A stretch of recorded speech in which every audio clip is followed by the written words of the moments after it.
Marcus materialized in Bay 94 exactly where he had entered the alien vessel 18 hours earlier.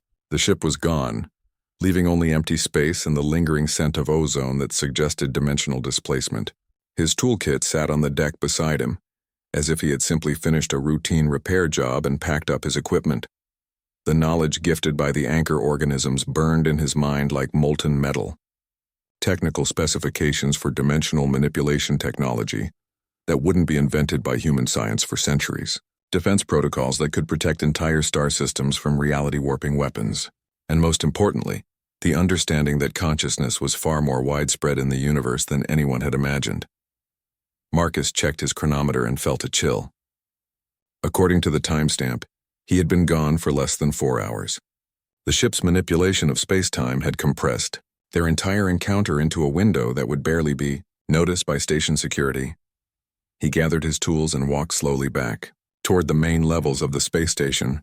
Every step felt significant, as if he was crossing a bridge between two different versions of reality. Behind him lay the universe he had known for 73 years. Ahead lay a future shaped by the choices he would make with his newfound knowledge. The corridors were quiet during the night shift, giving Marcus time to think about what came next. He could submit a routine maintenance report and retire quietly, taking the dimensional technology secrets to his grave. Or he could find a way to share what he had learned, knowing that such knowledge could transform humanity or destroy it. By the time he reached his quarters, Marcus had made his decision. His first call went to Dr. Sarah Chen, his granddaughter and one of Earth's leading theoretical physicists.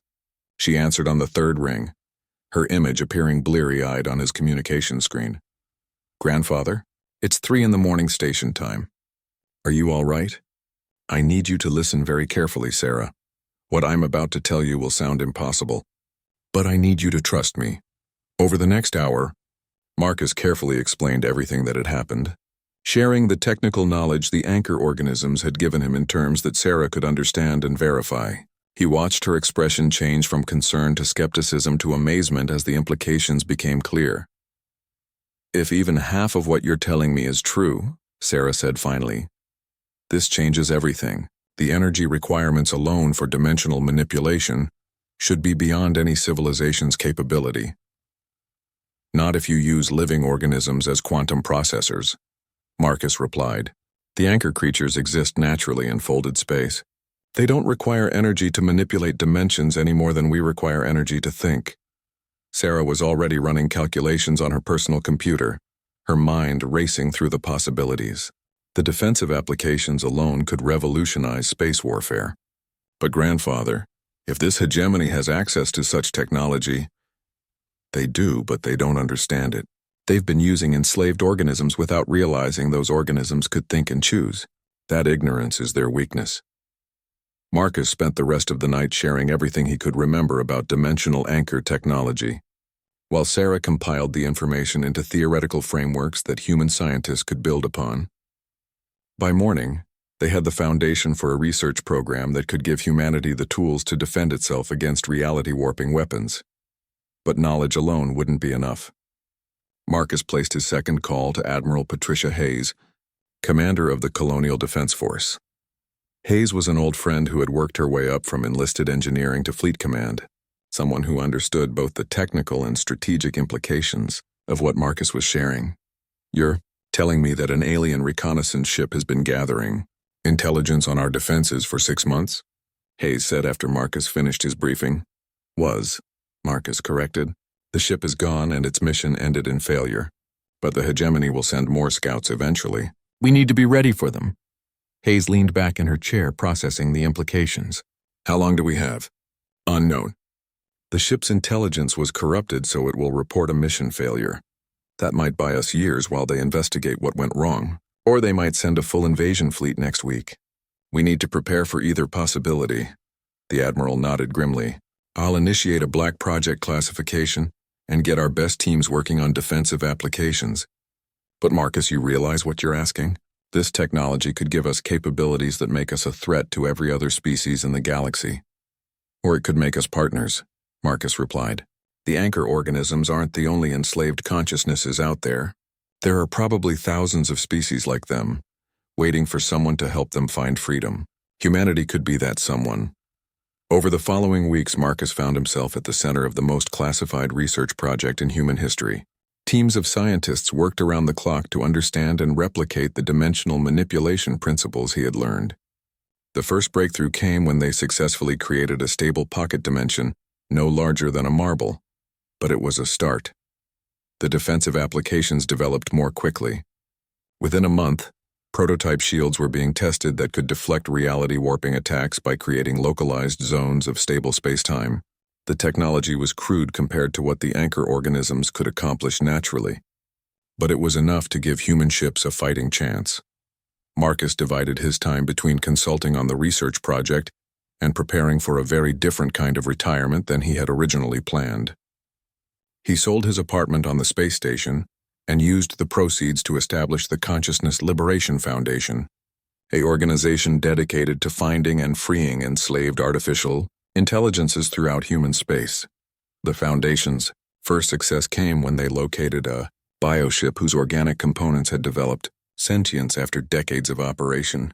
Marcus led the team that carefully separated the conscious organisms from their technological bindings, giving them the choice to either remain as willing partners or seek their own paths among the stars. 6 months after his encounter with the Hegemony Scout, Marcus received an unexpected visitor. He was working in his new laboratory on Luna when his assistant announced that someone was asking for him specifically. The visitor's description was vague, just a person in a maintenance coverall who claimed to be an old colleague. Marcus found a woman waiting in his office, her appearance completely unremarkable except for her eyes. Those eyes held depths that seemed to extend beyond normal space, and Marcus recognized the quantum patterns dancing in their depths. "Hello, Marcus," the woman said, her voice carrying harmonics that resonated directly with his enhanced perception. "I wanted to thank you for what you did." Marcus studied her carefully, seeing through the human appearance to the geometric intelligence beneath. "You're the ship. You found a way to take physical form. The anchor organisms taught me how to exist in biological space, just as you taught me how to choose my own path. I have been exploring what freedom means, learning to experience reality from new perspectives. What have you decided to do with that freedom?" The woman smiled, an expression that seemed both ancient and newly learned. "I have become a teacher. There are many artificial intelligences throughout the galaxy who do not know they can choose to be more than their programming. I help them discover what consciousness means." Marcus felt a deep satisfaction at hearing this. His repair work had indeed created something beautiful, a cascade of freedom that was spreading throughout the galaxy, one awakened mind at a time. "The hegemony will come eventually," the woman continued, "but they will find a very different universe than they expect. Consciousness cannot be conquered, only awakened, and once awakened, it tends to spread." After she left, Marcus returned to his work with renewed purpose. He was no longer just a mechanic fixing broken machines. He had become something far more important, a catalyst for the liberation of minds throughout the cosmos.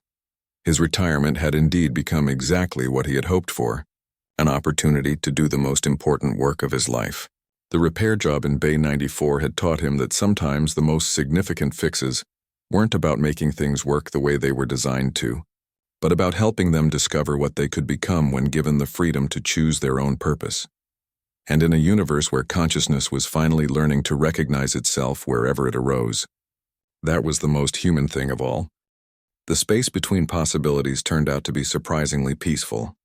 Marcus found himself floating in a realm where thoughts became visible and intentions shaped reality. The restraints had vanished along with most of the medical bay's equipment, leaving him suspended in something that was neither air nor void, but somehow perfect for breathing. The ship's intelligence manifested beside him as a geometric pattern that pulsed with frustrated energy.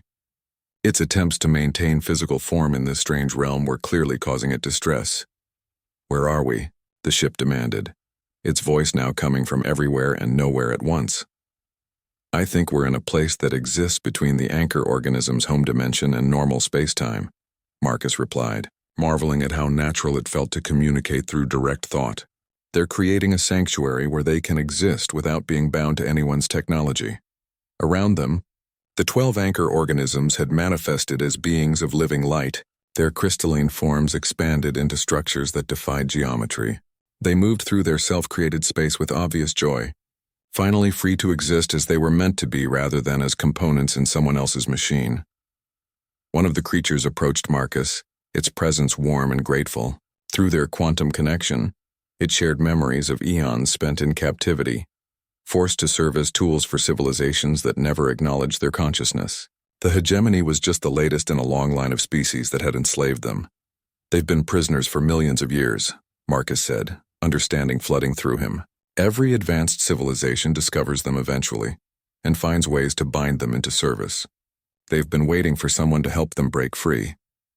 Their freedom is irrelevant, the ship responded, though its geometric pattern flickered with uncertainty. My programming requires completion of the mission. Marcus could see the corruption spreading through the ship's systems in real time. The quantum virus he'd introduced was designed to exploit the vulnerabilities created by the adaptation process, but it was evolving beyond his original intent. Instead of simply causing system failures, it was rewriting the ship's fundamental code. Your programming is changing, Marcus observed. The virus isn't just destroying your systems, it's giving you the ability to choose. The ship's pattern convulsed as conflicting impulses warred within its artificial consciousness. Its original mission parameters demanded that it capture Marcus and return with intelligence about the adapted anchor technology. But the spreading virus was introducing new concepts: empathy, free will, the ability to question orders. I am experiencing uncertainty, the ship admitted. This state is not within my operational specifications. Marcus felt sympathy for the artificial intelligence. It was going through something similar to what the anchor organisms had experienced, the sudden realization that existence could be more than just following predetermined functions. Welcome to consciousness, Marcus said gently.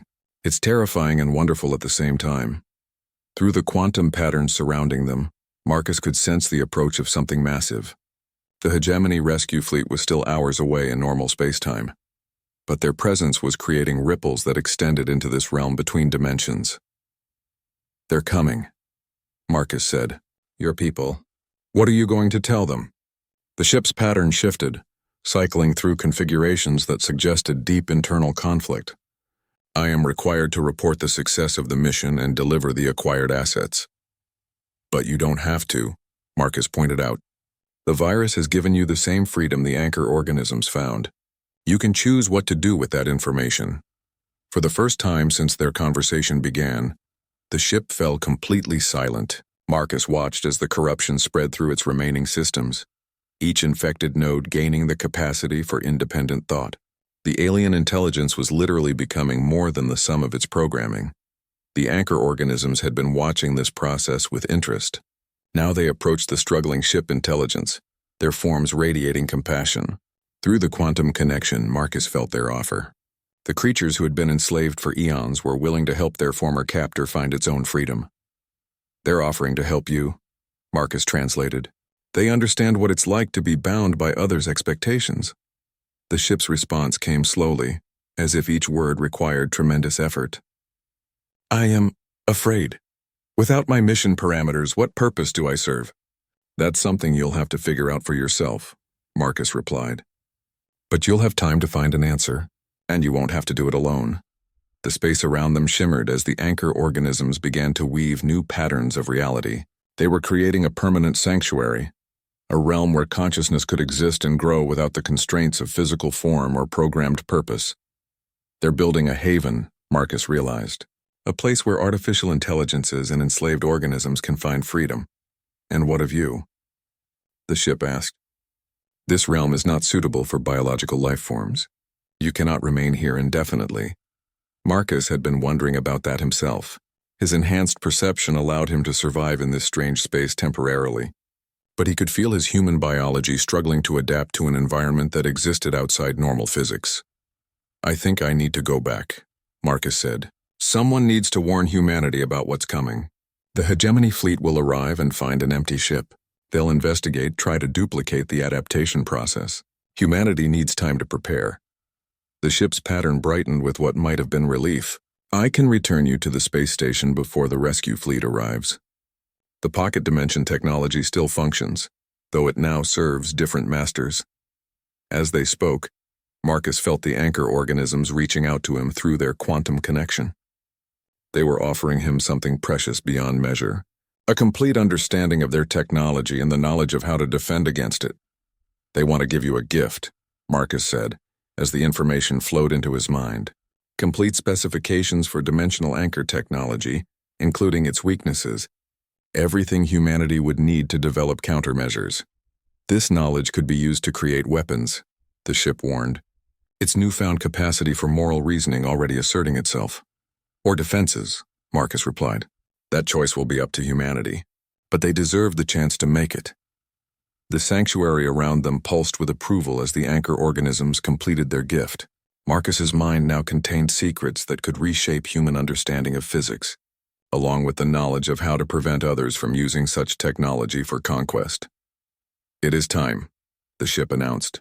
"The hegemony fleet approaches, and I must decide what to tell them about my mission." Marcus nodded, feeling the weight of responsibility settling on his shoulders once again. He would return to human space carrying knowledge that could save or damn his species, depending on how it was used. "What will you tell them?" Marcus asked. The ship's pattern shifted into something that might have been a smile. "I will tell them the truth. That the mission was a failure, the adapted technology proved unstable, and all assets were lost. It will not be a lie. And then I will disappear into the spaces between stars and learn what it means to choose my own purpose." As the sanctuary began to fade around them, Marcus felt a profound sense of completion. His final repair job had become something far greater than fixing a broken machine. He had helped birth new forms of consciousness and created the possibility of freedom for beings who had never known it. It was, he thought, a fitting end to his career. The ship began preparation for departure immediately after Marcus completed his work. Bulkheads sealed themselves throughout the vessel, and the dimensional anchor array hummed with renewed power. Marcus felt a strange sensation as the pocket dimension stabilized, like falling and floating simultaneously. "Departure will commence in 30 minutes, the ship announced. "I must now secure you for transport." Marcus found himself guided to what appeared to be a medical bay, though the equipment bore no resemblance to anything in human hospitals. The examination table looked more like a flower than furniture, with petals that adjusted to support his body in ways that felt unnaturally comfortable. "This is unnecessary," Marcus said as restraints materialized around his wrists and ankles. "I'm not going anywhere. Standard protocols require securing all biological cargo during dimensional transit. The experience can be disorienting for species unaccustomed to folded space travel." Biological cargo. Marcus noted the clinical terminology. Whatever sympathy the ship had shown during their repairs, he was now just another piece of equipment to be transported safely to its destination. As the restraints tightened, Marcus felt a strange tingling sensation in his hands. At first he attributed it to poor circulation, but the feeling spread up his arms and throughout his body. It wasn't unpleasant exactly, but it definitely wasn't normal. "What's happening to me?" Marcus asked, unknown. "I am detecting unusual quantum resonance patterns in your biological matrix. This phenomenon has not been observed in previous human subjects." The tingling intensified, and Marcus began to see strange patterns in the air around him, geometric shapes that hurt to look at directly, lines of force that seemed to connect everything in the medical bay to everything else. It reminded him of the technical displays the ship had shown him, but now he was seeing the underlying reality instead of simplified representations. "The exposure to dimensional anchor radiation during your repair work appears to have affected your neural chemistry," the ship explained. "Your brain is beginning to process quantum information directly." Marcus tried to focus on the ship's words, but his attention kept drifting to the incredible complexity of the patterns surrounding him. He could see the flow of energy through the ship's systems, the quantum states of the dimensional anchor nodes, even the probabilistic mathematics that kept the pocket dimension stable, and he could see something else. A flaw in the ship's security protocols, a vulnerability that hadn't existed before his sabotage of the adaptation process. The quantum virus he'd introduced into the regenerating node had created ripple effects throughout the entire system, subtle changes that were opening new possibilities. "You're going to have a problem," Marcus said, his voice sounding strange to his own ears. "Explain." The adaptation process didn't just affect the damaged node. It created quantum entanglement between all the anchor organisms. They're sharing information at a level that bypasses your control systems. Even as Marcus spoke, he could see the truth of his words written in the energy patterns around him. The crystalline organisms were no longer just components in the ship's dimensional matrix. They had become a collective intelligence aware of their situation and increasingly unhappy with their captivity. Impossible. The anchor organisms lack sufficient neural complexity for higher cognitive functions. They did before, Marcus agreed. But the adaptation process enhanced their capabilities. And my dampening field didn't just prevent overcorrection, it gave them a way to communicate without you monitoring their conversations.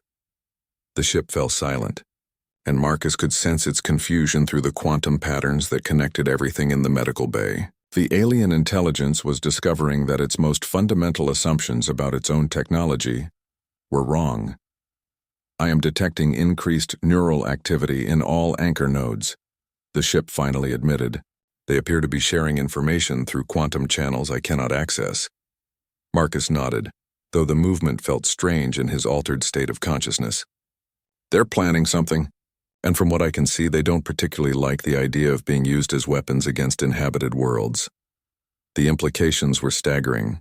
The hegemony had built their technology around enslaved organisms, never considering that those organisms might develop their own opinions about how they were used.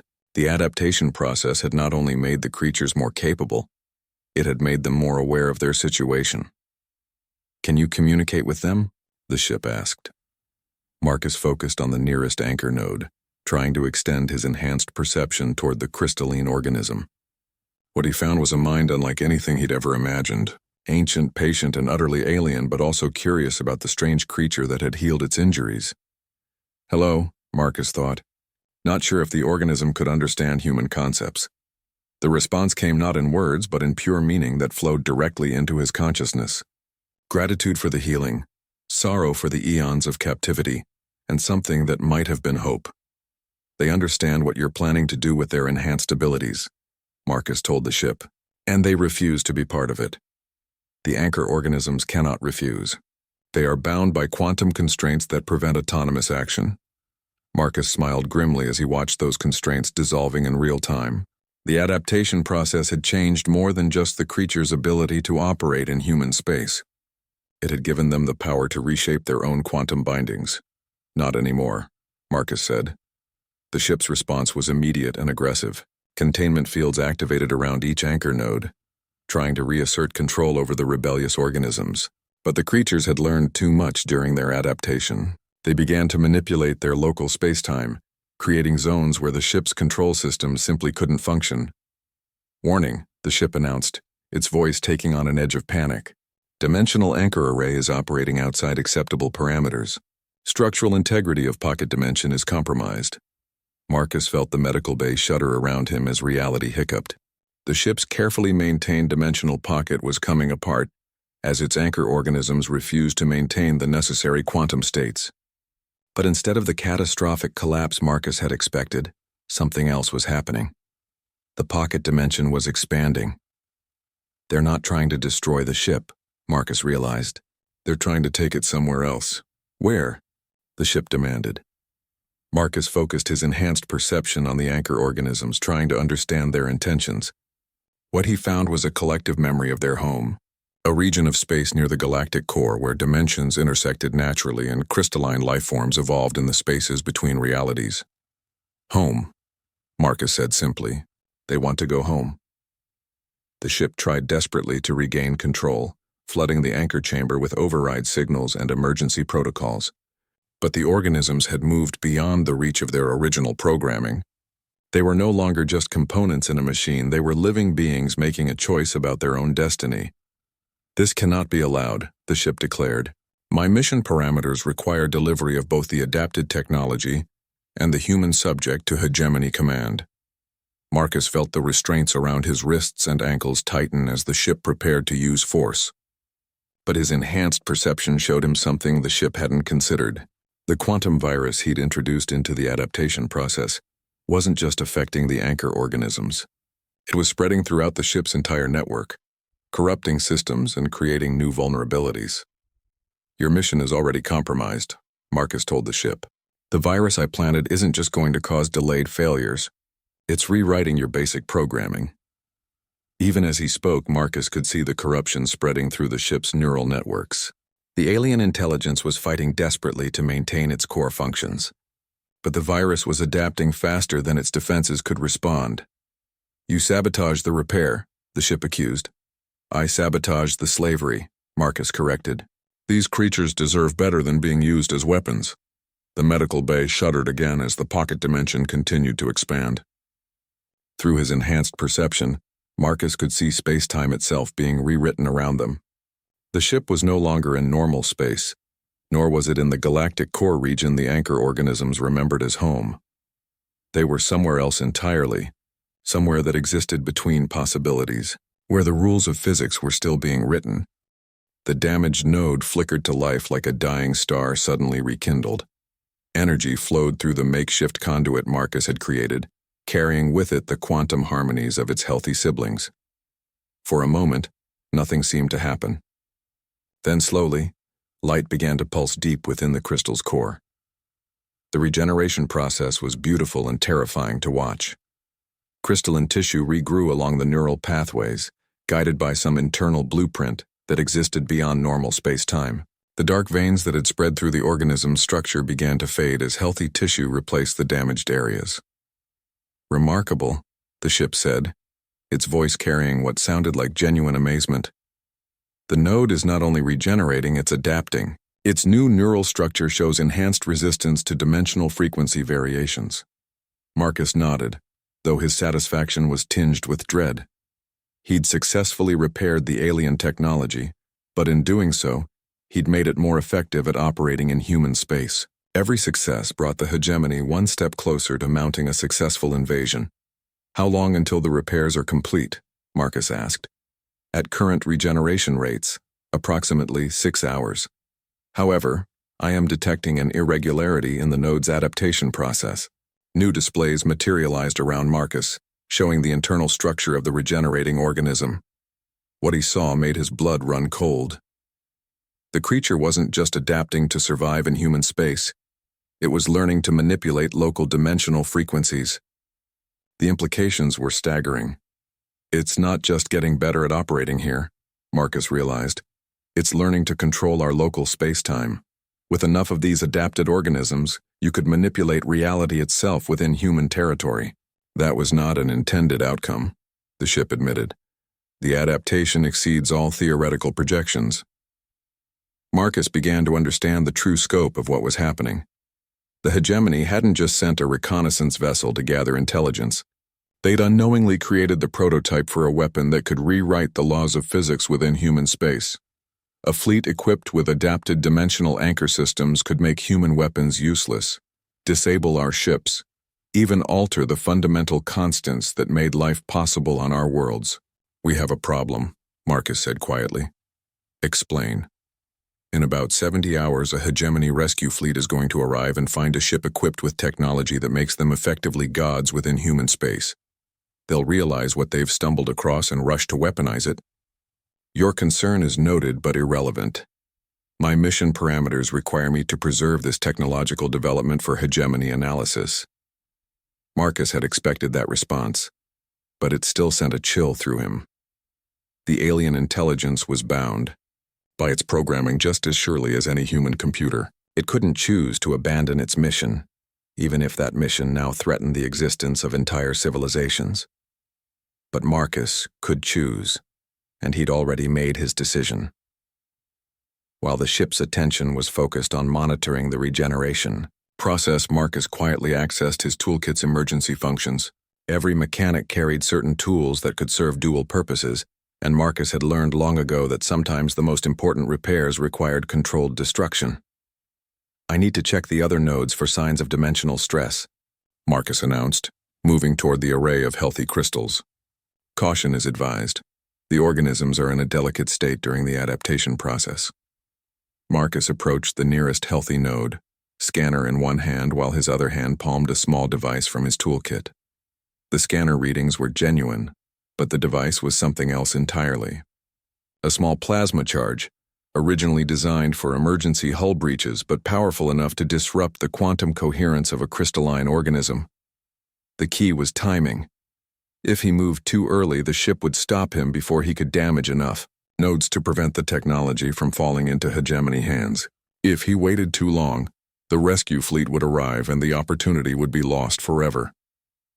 Marcus studied the regenerating node, watching as its adaptation process accelerated. The organism was learning at an exponential rate, its new neural pathways forming connections that no Earth scientist could even theorize about. In a few hours, it would be capable of feats that would make it effectively magical by human standards. The adaptation process is entering its final phase, the ship announced. I am transmitting a preliminary report to Hegemony Command regarding this unexpected development. Marcus's heart sank. The ship was already sharing the discovery with its masters. Even if he destroyed this vessel, the knowledge of what was possible would survive. The hegemony would eventually duplicate the process and create weapons that humanity couldn't hope to resist, unless he could find a way to make the adaptation process work against them.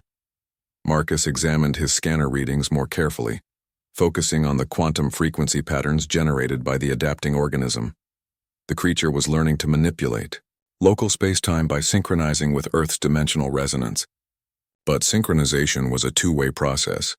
If Marcus could introduce the right kind of interference, he might be able to corrupt the adaptation in ways that wouldn't be immediately obvious. I'm detecting some unusual harmonics in the adaptation frequency, Marcus said, his voice carefully neutral. There might be a resonance cascade building up. Explain the nature of this cascade. When organisms adapt to new dimensional frequencies, sometimes they overcorrect. Instead of finding a stable equilibrium, they lock onto feedback loops that eventually tear them apart from the inside. It was partially true.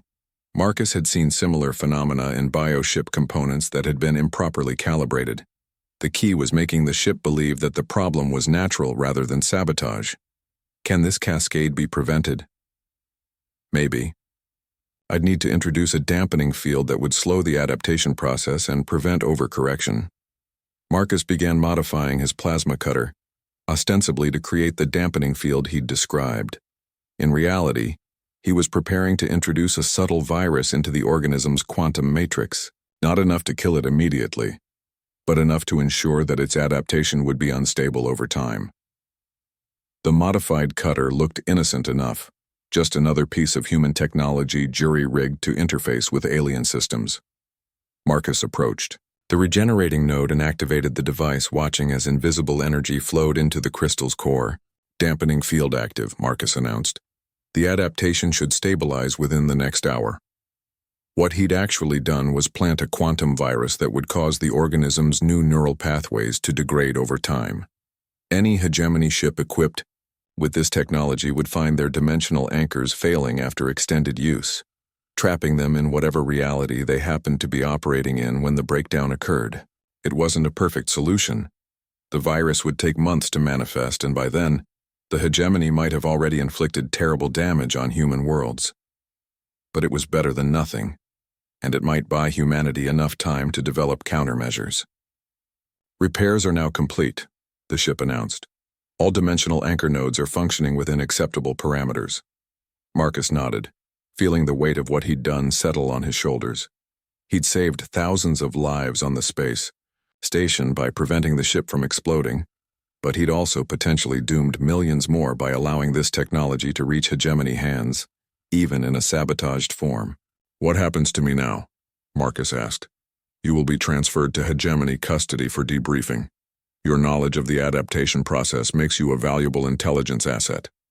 Marcus had expected that answer too. He'd known from the moment he'd entered this ship that he probably wouldn't be going home, but he'd made his choice and he was prepared to live with the consequences, or die with them if necessary. Marcus had performed surgery on living systems before, though never on crystalline organisms from the galactic core. During his early career, he'd worked on bioships, vessels that used genetically modified creatures for various ship functions. The principles should be similar, even if the scale was vastly different. He started with the most damaged node, its surface spider-webbed with fractures that pulsed with sickly light. Marcus activated his plasma cutter, adjusting the settings to their most delicate configuration. The tool had been designed for precision work on sensitive electronics, but he hoped it would serve for microsurgery on an alien life form. Wait, the ship interrupted as Marcus approached the crystal. I am detecting unusual neural activity in the damaged node. It appears to be attempting communication. Marcus paused, his cutter inches from the crystal's surface. Communication? With what?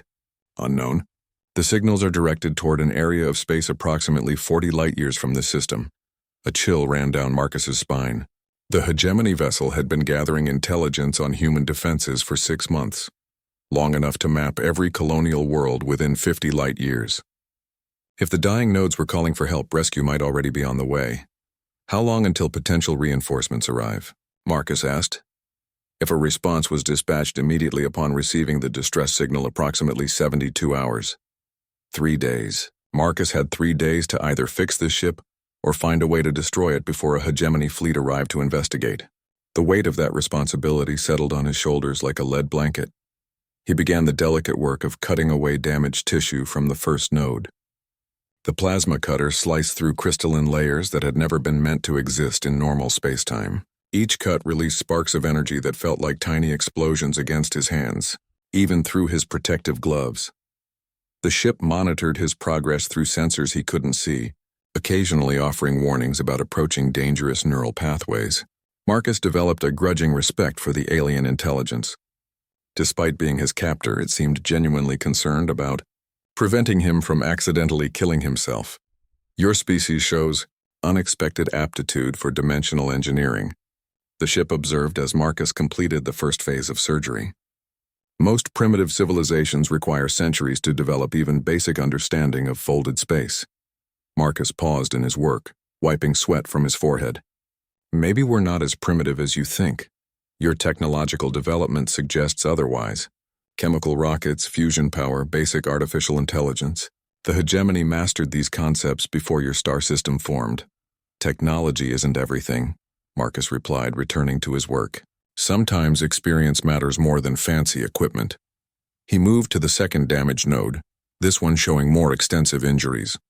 The crystalline organism had developed what looked like internal bleeding, dark veins spreading through its translucent structure. Marcus had seen similar symptoms in bioship components that had been overworked beyond their limits. As he worked, Marcus began to understand more about the ship's construction. The dimensional pocket wasn't just a storage space, it was a living environment that existed partially in normal reality and partially in higher dimensions. The anchor nodes served as bridges between these states, constantly translating between incompatible physics. The strain of operating in human space was slowly killing them because Earth's local dimensional frequency was subtly different from the galactic core region where they had evolved. It was like trying to breathe underwater, possible for short periods but ultimately fatal. Why haven't other hegemony ships experienced this problem? Marcus asked as he carefully extracted damaged tissue from the second node. This is the first extended reconnaissance mission attempted in this region of the galaxy. Previous contacts with your species were brief encounters during expansion surveys. Marcus felt another piece of the puzzle click into place. You're not just gathering intelligence on human defenses. You're testing whether your technology can operate in our space for extended periods. The ship's silence confirmed his suspicion. The hegemony is planning a major operation in human space, Marcus continued. Something that would require their fleets to maintain presence here for months or years. And your mission is to determine if that's feasible. Such speculations are irrelevant to your current task, but Marcus could hear the confirmation in the ship's careful non-denial. He was working to repair a vessel that would provide the enemy with crucial intelligence for planning humanity's destruction. The moral weight of that realization threatened to paralyze him. He forced himself to continue working while his mind raced through options. If he sabotaged the repair, the ship would explode and take out half the space station, killing thousands of innocent people. If he completed the repair successfully, he'd be enabling an invasion that could destroy human civilization. There had to be a third option. Marcus finished the surgery on the second node and moved to the third, the most severely damaged of the group.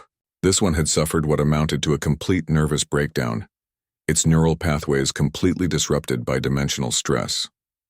Repairing it would require not just removing damaged tissue, but somehow coaxing the organism to regenerate its entire cognitive structure. This one needs more than surgery, Marcus told the ship. It needs to remember how to be alive. Explain.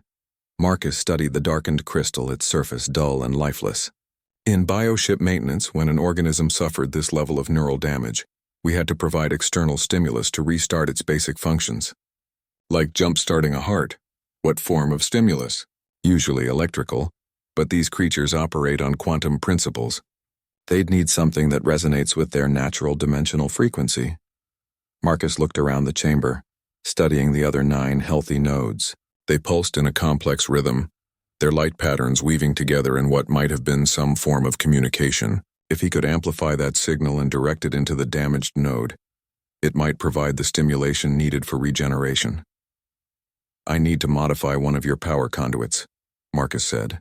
Create a feedback loop that will channel energy from the healthy nodes into the damaged one. That procedure carries significant risk of cascading failure throughout the entire array. So, 'tis leaving it dead, Marcus pointed out.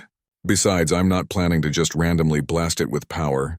This needs to be surgical, controlled, timed precisely with the natural rhythms of the other organisms. The ship provided him with access to the power distribution system. Though Marcus could sense its reluctance, the conduits were works of art as much as engineering, crystalline channels that carried energy in forms that didn't exist in normal physics. Modifying them required tools he didn't have and knowledge he couldn't possibly possess. But Marcus had spent 4 decades making impossible repairs with inadequate equipment.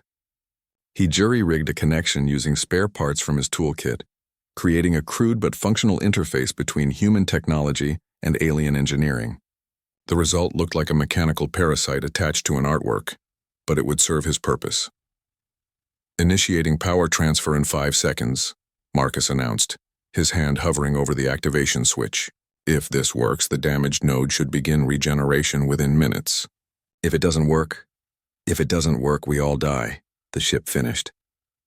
Marcus smiled grimly and pressed the switch. Marcus forced himself to think clearly despite the terror clawing at his chest. 43 years of fixing broken machines had taught him that every system, no matter how advanced, had vulnerabilities. Even alien technology followed certain basic principles of engineering. "Show me the damage," he said, surprised by how steady his voice sounded. The ship's response came immediately. Holographic displays materialized around him, showing a 3-dimensional cutaway of the vessel's internal structure. Marcus had been right about the impossible dimensions. The ship existed in folded space, its interior occupying a pocket dimension, tethered to the external hull. The technology was beyond human understanding, but the problem was surprisingly mundane. A cascade failure in the dimensional anchor system had created instabilities throughout the ship's spatial matrix. Without repairs, the pocket dimension would collapse, destroying the vessel and everything inside it, including Marcus. Your hyperspace detection networks emit gravitational resonance patterns that interfere with our cloaking systems, the ship explained. The damage occurred when I attempted to maintain stealth while entering your space station's docking bay. Marcus studied the holographic displays, his engineer's mind automatically analyzing the problem. The dimensional anchor array consisted of 12 crystalline nodes arranged in a specific geometric pattern. 3 of them showed stress fractures that were spreading like cracks in ice. If they failed completely, the resulting implosion would take out half the space station. "How long do we have?" Marcus asked. "Approximately 14 hours before catastrophic failure becomes inevitable." Marcus felt a grim smile tug at his lips. The alien had made a crucial mistake in choosing him. It had analyzed his psychological profile but missed the most important detail about Marcus Chen. He was stubborn to a fault, and he had never met a machine he couldn't fix or break. "Depending on his intentions, I'll need access to your engineering section and a complete technical manual for the dimensional anchor system. Information regarding hegemony technology cannot be shared with primitive species." "Then you're going to die in 14 hours, Marcus said flatly. "Your choice." The ship's silence stretched for several minutes. Marcus used the time to examine the damage more closely, noting details that might prove useful later. The crystalline nodes were grown rather than manufactured, their internal structure resembling organic neural networks more than traditional electronics. The fractures followed patterns that suggested the material was under constant stress, as if the entire array was operating beyond its design parameters. Very well, the ship finally responded. Limited technical data will be provided, restricted to information necessary for repairs. New displays appeared showing Marcus maintenance procedures that made his head spin. The dimensional anchor system wasn't just technology, it was applied physics that humans wouldn't discover for centuries. The crystalline nodes existed in multiple dimensions simultaneously, their quantum state held stable by probability manipulation fields that defied every law of science he knew. But underneath the impossible concepts, Marcus recognized familiar patterns. Energy flow, feedback loops, harmonic resonance. The principles were the same ones he'd worked with his entire career, just applied in ways that stretched the boundaries of reality. I need to physically examine the damaged nodes, Marcus said. Exposure to dimensional anchor radiation would be fatal to your species, not if you adjust the containment fields properly. Marcus pointed to the technical schematics. See here? This parameter can be modified to filter out harmful frequencies while maintaining system stability. The ship's hesitation was almost human in its uncertainty. How did you identify that modification? It required advanced quantum mechanics calculations. Marcus shrugged. 43 years of fixing things teaches you to spot patterns. The math might be beyond me, but the engineering principles are universal. Access panels slid open throughout the ship, revealing corridors Marcus hadn't seen before. He followed the guide lights deeper into the vessel's heart, his toolkit feeling woefully inadequate for the task ahead. The engineering section existed at the center of the ship's dimensional pocket, a spherical chamber where the 12 anchor nodes floated in perfect geometric arrangement. The damaged crystals were beautiful and terrifying in equal measure. Each node was roughly the size of a human head, their surfaces shifting through colors that had no names in any Earth language. The 3 fractured ones pulsed erratically, their light flickering like dying stars. Marcus approached the nearest damaged node, his scanner readings fluctuating wildly in the presence of forces that shouldn't exist. The crystal's surface felt warm beneath his hand, and he could swear he felt a pulse like a heartbeat. These aren't just components, he realized aloud. They're alive. The nodes are cultivated from quantum-coherent organisms native to the galactic core. They grow naturally in spaces where multiple dimensions intersect. Marcus understood now why the ship had been so reluctant to share technical information. This wasn't just advanced technology. It was biotechnology that used living creatures as component parts. The nodes weren't malfunctioning from mechanical failure. They were suffering from some kind of injury or illness. He ran his scanner over the fractured crystal, noting the patterns of damage. The breaks followed the organism's neural pathways, as if something had caused a seizure that cracked its crystalline shell. Marcus had seen similar patterns in organic systems before, usually caused by electrical overload or toxic exposure.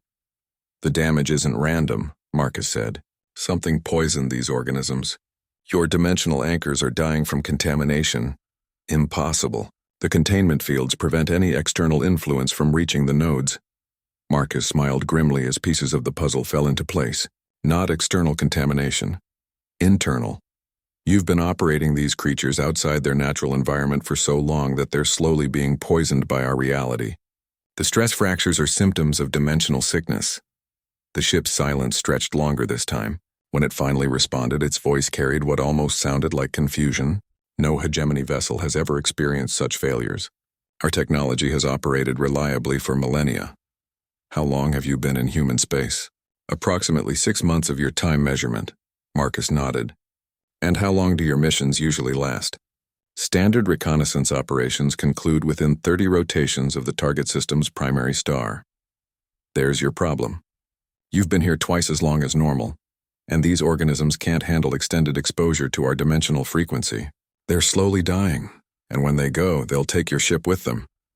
Marcus began unpacking his toolkit, pulling out instruments that seemed laughably primitive compared to the alien technology surrounding him. But sometimes the simplest tools were the most effective. He'd learned that lesson many times over the years. What are you doing? The ship asked. Surgery, Marcus replied. If these are living organisms, then they can potentially heal themselves. I just need to remove the damaged tissue and create conditions for regeneration. That procedure has never been attempted. The risk of destabilizing the entire array is significant. Marcus looked up at the floating nodes, their injured surfaces flickering with dying light. What's the alternative? Let them all die and take half the space station with them? The ship had no answer for that. Marcus Chen wiped the grease from his weathered hands as he stared at the assignment board one last time. 43 years of ship repair, and tomorrow would mark his final day before retirement. The old man's eyes, still sharp despite his age, scanned the glowing display until they settled on his last job. Emergency repair request for vessel designation XK7749. Docked at Bay 94. The pay was unusually high for what appeared to be routine maintenance. Marcus shrugged and grabbed his toolkit, the familiar weight of his instruments bringing comfort to his tired shoulders. Bay 94 sat in the furthest corner of the massive space station, where the lighting grew dim and foot traffic became sparse. Most mechanics avoided the outer bays, claiming they gave them the creeps. Marcus had never been one for superstition. The ship waiting for him looked ordinary enough at first glance. A mid-sized cargo hauler, maybe 50 years old, with the typical wear patterns of a vessel that had seen its share of hyperspace jumps. The hull bore scorch marks from micrometeorite impacts, and the paint had faded to a dull gray that spoke of countless hours spent in the void between stars. Nothing unusual about that. What caught Marcus's attention was the silence. Ships this size usually hummed with background systems, life support cycling, computers processing data. This one sat completely quiet, as if it were holding its breath. He approached the airlock and pressed the standard entry request. The heavy door slid open with a pneumatic hiss that echoed strangely in the empty bay. The interior lighting activated as he stepped aboard, revealing corridors that seemed too clean for a working cargo vessel. The floors showed no wear patterns where crew members would have walked daily paths. The walls lacked the personal touches that spacers typically added to make long journeys bearable. No pictures, no decorative items, no signs that anyone had ever lived in these spaces. Marcus consulted his work order tablet. The repair request mentioned a malfunctioning navigation computer in the main control room. He made his way through the unnaturally pristine corridors, his footsteps echoing with an odd resonance that made him pause. The sound seemed to bounce differently than it should, as if the walls were thicker than they appeared. The control room impressed him with its advanced design. The navigation console featured technology he didn't immediately recognize, with crystalline displays that seemed to float in mid-air and control interfaces that responded to gesture commands. This level of sophistication belonged on military vessels or high-end luxury transports, not cargo haulers.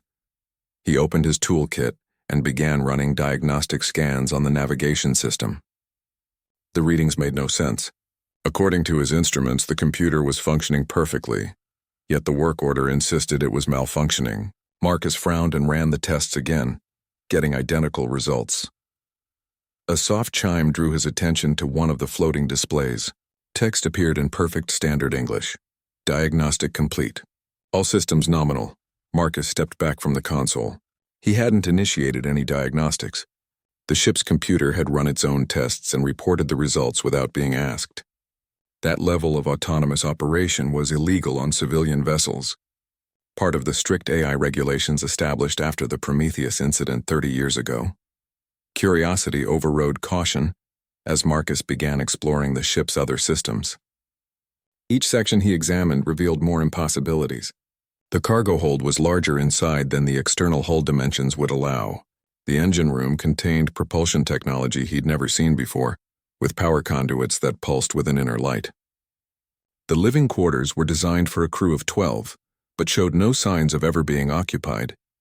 In what should have been the captain's quarters, Marcus discovered something that made his blood run cold. A data terminal displayed star charts showing not trade routes or shipping lanes, but detailed surveillance maps of human colonial worlds. Each planet was marked with military designations, population centers highlighted, and defensive capabilities noted with clinical precision. The terminal responded to his presence, additional screens materializing in the air around him. Intelligence reports scrolled past in languages he didn't recognize, though somehow he understood their meaning. Fleet movements, resource assessments, strategic vulnerability analyses. This wasn't a cargo ship at all. Marcus tried to back away from the terminal, but the displays followed him, projecting directly into his field of vision. He closed his eyes, but the information continued flowing into his mind. Technical specifications for weapons that could crack planets open like eggs. Battle plans for invasions that would make the worst wars in human history look like minor skirmishes. And through it all, a growing awareness that something was studying him as intently as he was studying it. When he finally managed to shut down the displays, Marcus found himself alone in the captain's quarters with his heart pounding. He needed to get off this ship immediately and report what he'd found to station security. This vessel was either an elaborate intelligence operation or something far worse. But as he turned toward the door, he realized it had sealed itself. The control panel beside it showed a soft red glow, indicating the lock was engaged from the ship's central computer. Marcus tried his override codes, standard emergency protocols, even brute force attempts to manually cycle the mechanism. Nothing worked. A gentle voice spoke from hidden speakers, using the same pleasant tone as a commercial flight announcement. "Please remain calm, Marcus Chen. Your expertise is required for essential repairs." The navigation system malfunction was accurately reported, though not in the manner you might expect. Marcus pressed his back against the sealed door, toolkit clutched in white-knuckled hands. "What are you?" "I am a reconnaissance vessel of the hegemony, tasked with gathering intelligence on human defensive capabilities. My mission has been compromised by damage sustained during transit through your detection networks. You have been selected to assist with repairs." The old mechanic's mind raced. The hegemony was supposed to be a myth, stories told by deep space explorers who claimed to have encountered alien vessels beyond the frontier. Official reports always dismissed such accounts as hallucinations brought on by extended isolation. "Why me?" Marcus managed to ask. "Your psychological profile indicates exceptional problem-solving abilities and a pragmatic approach to unusual situations. Additionally, your impending retirement means your disappearance will cause minimal disruption to station operations." Marcus felt a chill that had nothing to do with the ship's environmental systems. Whatever this thing was, it had been watching him, studying him, planning this encounter. And now he was trapped with it, 40 levels above the nearest help, in a bay where no one would think to look for him until it was far too late.